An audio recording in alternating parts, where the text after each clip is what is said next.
Beda Bapak Ibu. Yang kedua, ketika tidak sah itu karena syarat, maka akadnya menjadi fasad.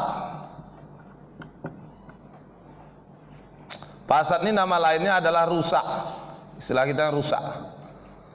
Akadnya tidak stabil. Akad fasad, dia akadnya tidak sah. Tapi fasad tidak sahnya karena fasad berbeda tidak sahnya karena batil. Kalau batil mutlak, ya, akad itu harus diulang. Tapi kalau fasad bisa jadi tidak sahnya karena sesuatu yang tidak stabil. Contoh, si A ngajak si B bekerja. Ketika si B diajak bekerja, tidak dijelaskan berapa upah atau gajinya. Nah, itu kan kebiasaan orang kita kadang kan. Diajak orang bekerja, berapa gaji saya, Wak? Jangan usah kau tanya gaji, kau aja belum bekerja dah nanya gaji. Ayolah kerja dulu. Ini fasad. Kenapa? Salah satu syarat ketentuan dalam akad ijarah itu harus terpenuhi. Syarat-syaratnya itu berupa jelasnya gaji berapa yang harus dia terima. Ketika gaji tidak jelas, maka syarat dari akad ijarah tidak terpenuhi, maka akadnya menjadi fasad. Nah, cuma bedanya fasad tadi ketika yang tadi tidak jelas menjadi jelas, sehingga setelah bekerja diperjelas gajinya, gajimu sekian. Padahal dari awal tadi tidak jelas Pak berapa gajinya. Tapi karena udah dijelaskan gajinya berapa rupiah, berapa sehari, jelas maklum. Nah, atau bahasa Arabnya namanya maklum.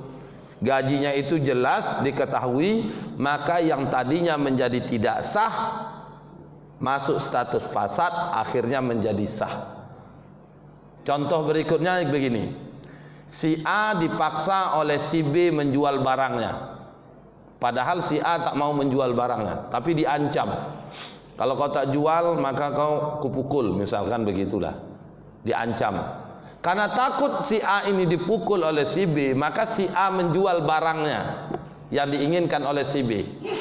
Ketika terjadi serah terima, maka jual beli yang terjadi antara A dengan B tidak sah. Tidak sahnya bukan karena batil, tapi karena fasad. Apa sebabnya? Karena si A dipaksa. Dipaksa. Karena dipaksa, akhirnya apa? Si A menjual barang yang dia miliki yang diinginkan oleh si B. Karena dipaksa, maka si A tadi menyerahkan barangnya. Akhirnya apa? Barang yang dimiliki oleh si B dari si A karena paksaan membuat akadnya menjadi tidak sah. Namun setelah dijual, misalkan handphone lah, dibayar oleh si B harga handphone itu 2 juta. Namun setelah dijual, apa kata si A? Bagus dibelinya 2 juta. Kemarin aku keliling mencari 1,5 juta, mau aku jual tak ada yang laku. Muncul kerelaan yang tadinya dipaksa, terpaksa, akhirnya muncul kerelaan dari si A.